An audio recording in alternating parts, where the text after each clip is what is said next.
100만 분의 1 지분이 대주주일 수 없습니다. 한 목적성이 생명인 행정은 변화하는 환경에 능동적 적극적으로 대처할 수 있어야 합니다.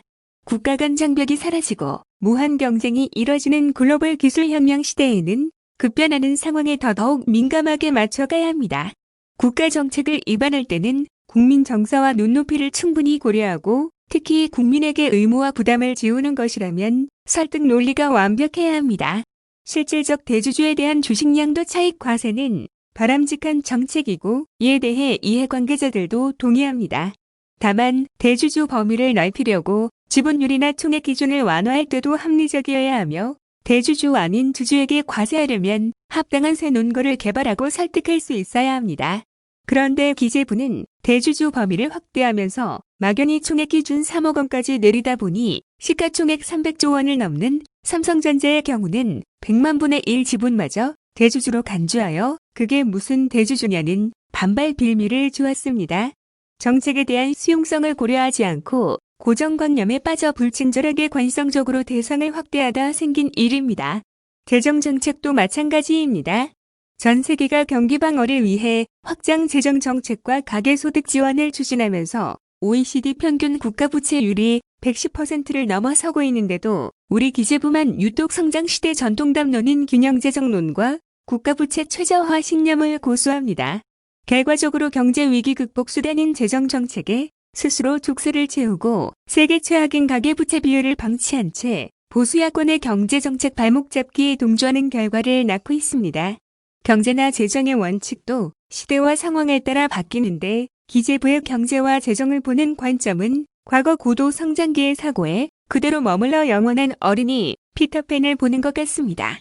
경제정책과 재정정책은 결국 국민 삶을 개선하기 위해 국민 권한을 대신 행사하는 것이니 세월에 따라 능력도 감각도 더 가다듬고 성장해야 함을 기억하시기 바랍니다. 다음은 경기도 양평군 경기도시장상권진흥원 업무협약 뉴스입니다. 경기도와 양평군 경기도시장상권진흥원이 경기도시장상권진흥원 주사무소의 원활한 양평군 이전을 위해 함께 노력하기로 했다.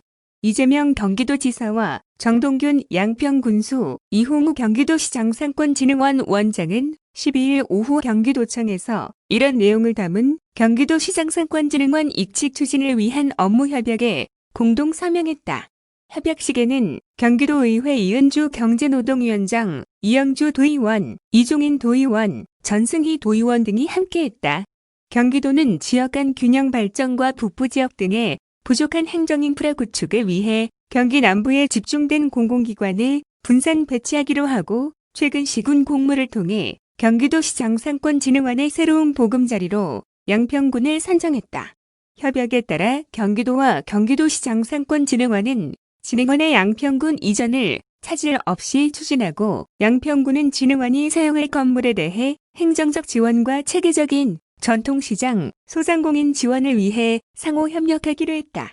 이재명 지사는 공공기관 이전은 근무하는 사람들이 매우 불편해질 수 있긴 하지만 그럼에도 불구하고 균형 발전, 소외지역에 대한 배려, 북동부 지역에 대한 특별한 배려 측면들이 있다면서 이런저런 절차로 시간 걸릴 수 있는데 신속하게 이전해서 안정적으로 자리 잡고 가시적 성과를 냈으면 한다. 사명감을 가져달라고 당부했다.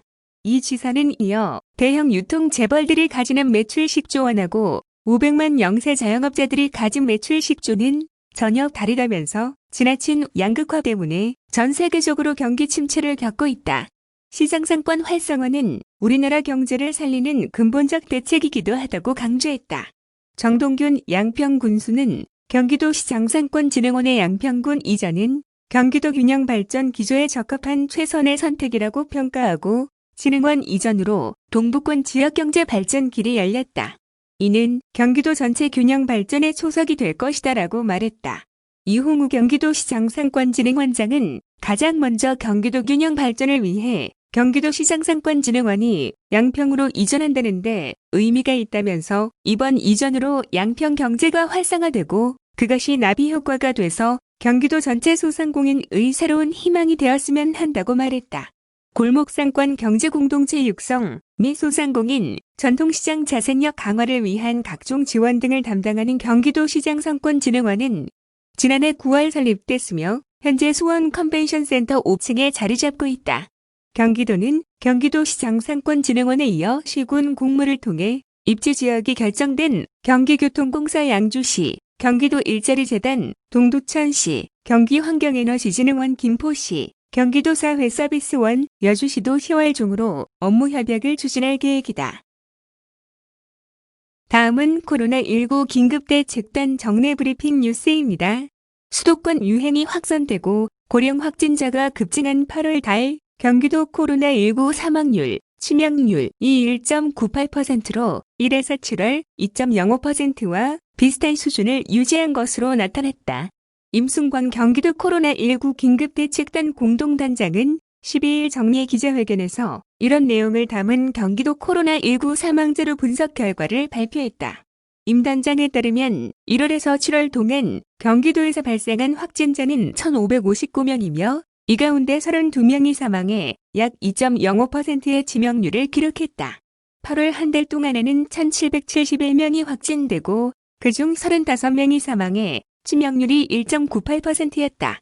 이에 대해 임 단장은 어려운 여건을 잘 견뎌낸 다행스러운 결과라며 1월에서 7월까지 발생한 확진자 중 70세 이상 비율이 9.49%였는데 반해 8월 확진자 중 70세 이상 비율이 14.74%였던 사실을 고려하면 더욱 그렇다고 말했다.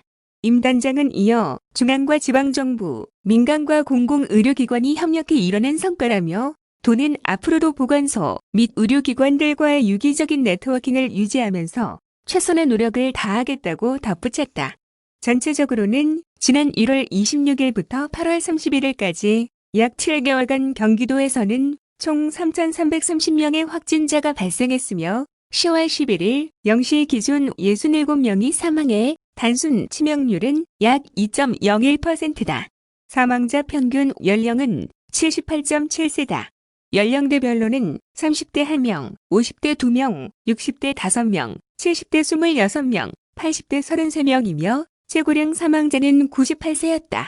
단순 계산 치명률은 60대가 0.9%, 70대가 9.4%, 80대 이상이 25.0%였다.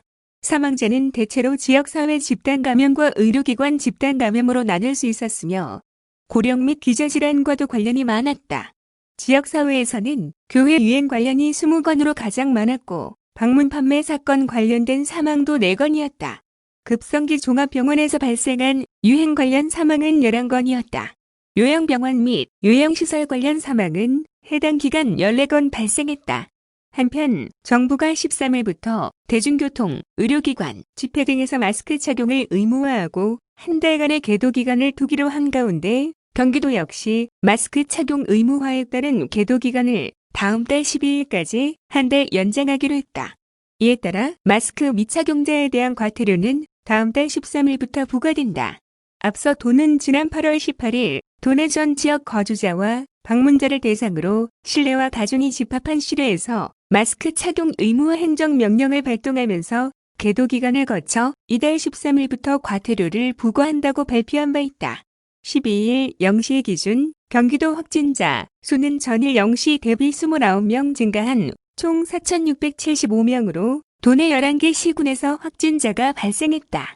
신규 확진자 감염 경로는 고양시 네팔 해외 유입 어학연수 관련 11명, 수원시 스포츠센터 관련 1명, 동두천시 동네 친구 모임 관련 4명 등이며 이 중 해외 유입 관련은 13명이다.